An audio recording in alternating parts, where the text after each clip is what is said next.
Guys, I'm going to be recreating the video I made 1 year ago of how to build a Lego YouTube play button.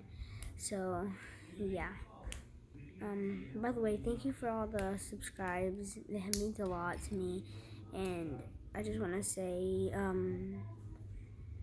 that y'all and y'all's comments and all these stuff mean a lot to me. So I'm gonna keep doing stuff for y'all. Okay.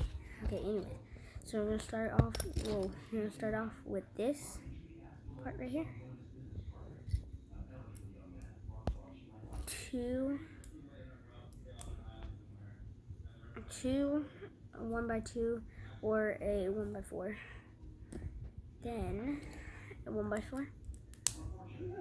Two 1x4s stacked up on each other. One of these, like, it looks like a shoe part, but it's just a 1x3 slope down. Now a 1x1 brick goes onto the side here.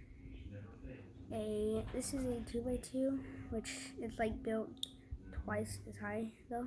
So, or you can just do two 1x2s stacked up on each other. Now you grab another. This is like a reverse slope.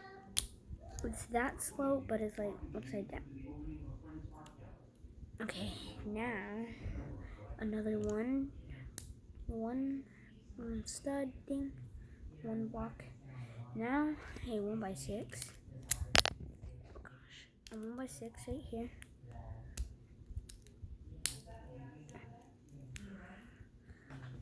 After putting the 1x6, 1, 2 of these.